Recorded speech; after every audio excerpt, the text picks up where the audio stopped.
I was barely 4 years old when my grandmother passed away. At 4, your brain doesn't really store memories, it stores feelings. It stores the way the afternoon light hits a cold cement floor or the scent of the rain hitting parched earth. I don't remember our bond in the way most people talk about grandmothers. I don't remember the sound of her voice or the specific way she laughed when someone told her a joke. To me, my grandmother has always been someone from the stories of others. Every year after she went away to live with fairies, my parents offered a meal in her memory. It was a ritual I watched from the sidelines, a fixed point in time, like the monsoon or the harvest. But this year, the gravity has shifted. This year, the responsibility of the memory has landed in my own hands. Today, my dad and I are in the kitchen making 50 servings of red string hoppers for the local elders' home. No fancy scripts, no exaggerated drama, just a lot of flour, a bit of sweat, and a quiet way of saying we haven't forgotten. My dad is my co-pilot today, although he'd probably argue that he's the pilot and I'm just the ground crew. We don't have a cinematic montage of perfect teamwork. It's mostly a series of negotiations. It's him telling me the water isn't hot enough and me insisting I have it under control.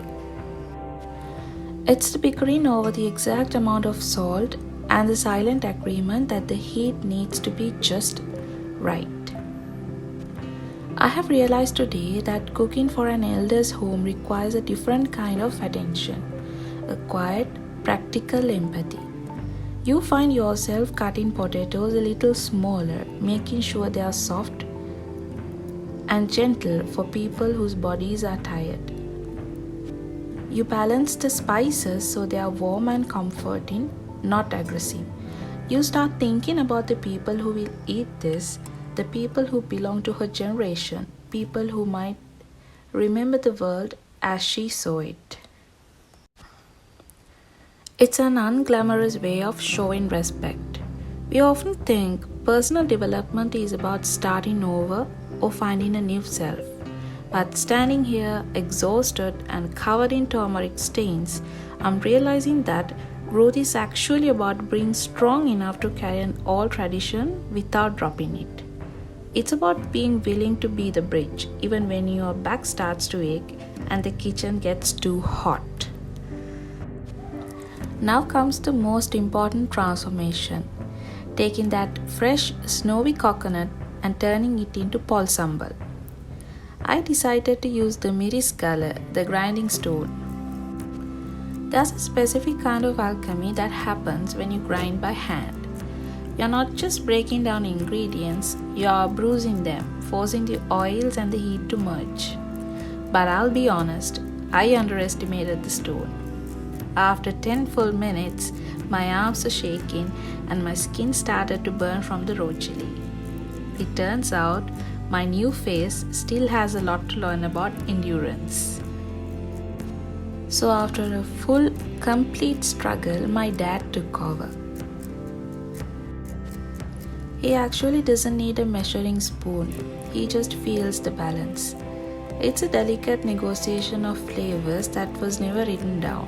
It was passed down from my grandmother's hands to my dad's, and finally, I'm watching the process from the side, learning that sometimes being whole means knowing when to ask help. You're not just mixing ingredients, you're balancing a tradition. It's a reminder that anything worth remembering usually requires a bit of friction and occasionally a little bit of sting.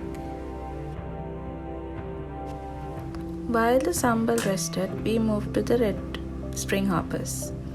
There's a specific kind of meditation that happens when you press 50 servings of string hoppers.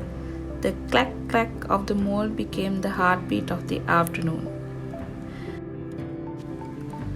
I felt really satisfied by watching the white steam rising from the red circles. I think I should do this more often.